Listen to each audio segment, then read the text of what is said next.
Games and tournament जब DI में solve करते हैं कितना लिखना पड़ता है, बहुत ज्यादा। और ये जो क्वेश्चन है ना, इसको बिना लिखे बिना पेन और पेंसिल के सॉल्व कर सकते हैं। सर थोड़ा तो लिखना पड़ेगा ना सर। बिल्कुल भी नहीं लिखना। ये मैंने पेन रख दिया नीचे, डिफरेंस लेकर के एवरेज के साथ काम कर लिया और कुछ करने की जरूरत नहीं, इक्वेशन बना के डिवाइड करने की जो आपका गरीब भाई कर रहा था।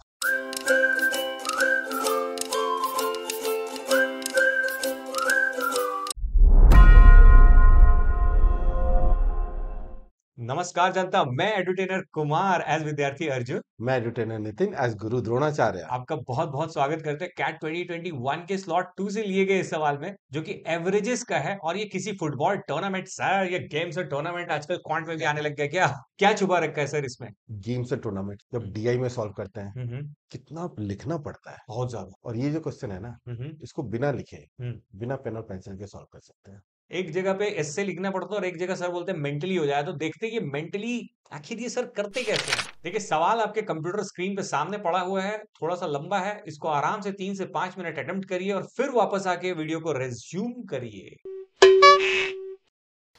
तो चलिए अब इसको गुरुचेला स्टाइल से बनाया जाए। In a football tournament a player has played a certain number of matches and 10 more matches are to be played. कुछ तो मैच खेला, उसके बाद 10 और मैच खेल रहा भाई। If he scores a total of 1 goal over the next 10 matches, his overall average will be 0.15 goals पर मैच। 10 मैच में अगर वो 1 गोल मार देता तो उसका ओवरऑल एवरेज पर match is 0.15। On the other hand, if he scores a total of 2 goals over the next 10 matches, his overall average will be 0.2 goals per match. The number of matches he has played is। तो sir आप जैसे कहते हैं कि arithmetic में आधी problem तो सिर्फ स्टोरी को तमीज से लिख लेने से ही सॉल्व हो जाती है, right? So let's write down the story. पहला बात ये कहता है कि अ player has played a certain number of matches. तो मैं मान लेता हूं कि एक मैच है और एक गोल है, ऑलराइट, ठीक है, और एक एवरेज भी है। हाँ ठीक है, चलो एवरेज भी मान लेते हैं इसका, हाँ, ठीक है। हाँ। अब मैच उसने खेला है भाई साहब, नहीं पता कितना, तो एम लिख लेते हैं कि एम मैचेस खेले थे उसने। ऑलराइट, और उसने उस एम मैच में नहीं पता कितने गोल थे, तो मान लेते जी गोल मान लिया। ठीक है। तो एवरेज क्या हो जाएगा इसका? एवरेज गोल पर मैच है ना, हाँ, हाँ, गोल्स पर मैच, तो जी बाई एम इसका एवरेज है। ठीक है। ठीक है। नेक्स्ट में बोलता है कि भाई 10 और मैच खेला लेकिन उसमें गोल एक ही मारा, तो 10 मैचेस 1 गोल जब वो करता है। m+10 matches M plus 10 matches, yes. And goal is what? G+1। G+1, ठीक है। अब इससे उसका एवरेज दे दिया भाई ने 0.15 गोल्स पर मैच, मतलब G+1 yes, divided by M+10, ये यस, उसका एवरेज है। इसकी वैल्यू भाई ने दे दी है 0.15 गोल ऑलरेडी। 0.15। Yes sir. ऑलराइट। फिर कहानी और आगे बढ़ती है।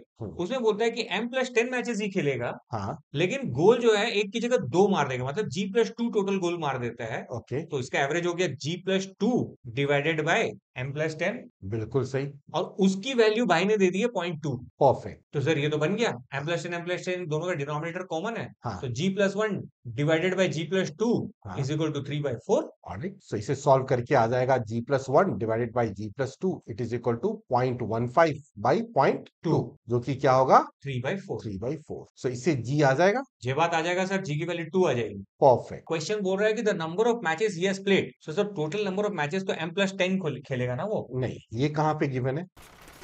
सर M+10 ही तो ये है ना। गिवन क्या है? A player has played a certain number of matches and 10 more matches are to be played. तो अभी वो ओके, मैच सॉरी हुआ सॉरी नहीं है।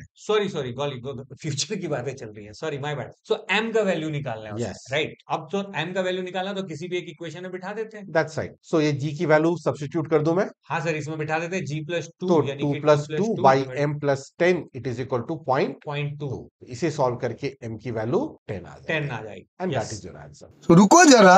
अगर मैं कहूं कि ये जो इतना चीज तुमने लिखा, इसे बिना लिखे भी ओरली सॉल्व कर सकते हैं, तो कैसा लगेगा?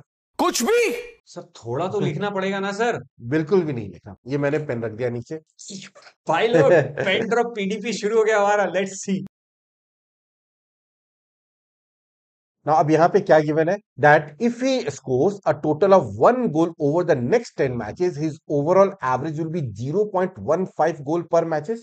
तो मैं पहले का और ये 10, इन सारे मैचेस को मैं अज्यूम कर लेता हूं, लेट्स से x मैचेस है, टोटली x मैचेस है, ठीक है। उसमें मेरा एवरेज क्या है? 0.15, ठीक है, ठीक है। अगर मैं एक गोल करता हूं और एक्स्ट्रा, तो ठीक है। अब मैं अगर 2 गोल करता हूं, यानी कि अगर मेरे x मैचेस में एवरेज 0.15 है और उन मैचेस में मैंने एक गोल और एक्स्ट्रा किया, तभी तो तो 1+1 टोटल 2 होगा। जे बात तो उस एक गोल के कारण एवरेज में कितना चेंज आ रहा है 0.15 से 0.2 में। 0.05 का चेंज आ रहा तो है। एक गोल के कारण 0.05 का चेंज आ रहा है।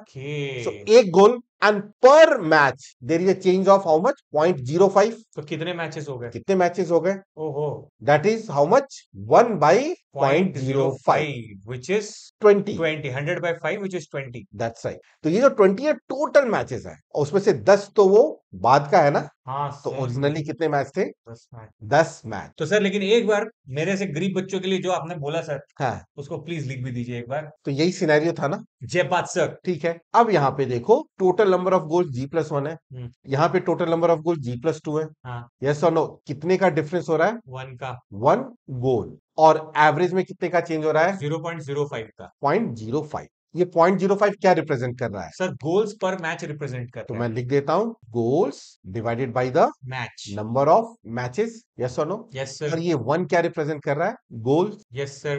तो अब ये गोल एक है ना, हम्म, और पर मैच में 0.05 का चेंज आ रहा है। Hmm, so what is the total number of matches if I say 1 goal divided by 0.05? Yes देखो सर, यहाँ पे दैट इज गोल समझ गया sir. By goal upon match, number of matches. So number of matches क्या आ जाएगा? 100 by 5, 0.05 which is equal to ये 20 है। तो पहले कितने थे? 20 minus 10। Which is 10। सही जवाब। बहुत ही सिंपल हलवा क्वेश्चन था, लेकिन सर ने उस हलवा क्वेश्चन को भी सुपर हलवा बनाने में कितनी मस्त तरीके की टेक्निक यूज करी है कि डिफरेंस लेकर के एवरेज के साथ काम कर लिया और कुछ करने की जरूरत नहीं, इक्वेशन इक्वेशन बना के डिवाइड करने की जो आपका गरीब भाई कर रहा था। इसीलिए कहते हैं कि एक नोटबुक संवेग के नाम। तुरंत से पहले लेके आइए और उसमें ये जो छोटे छोटे टिप्स है ना, ये लिखिए ताकि आप एग्जाम के ठीक पहले या मॉक के ठीक पहले इसको रिवाइज करिए। और मैं आपको गारंटी देता हूं कि आपकी एफिशिएंसी 20 से 30% तक बढ़ जाएगी by the time you reach the real CAT exam. इसीलिए कहते हैं स्वस्थ रहिए, व्यस्त रहिए और मस्त रहिए, क्योंकि आसान है, हो हो जाएगा, जाएगा। नहीं है तो बना दिया जाएगा।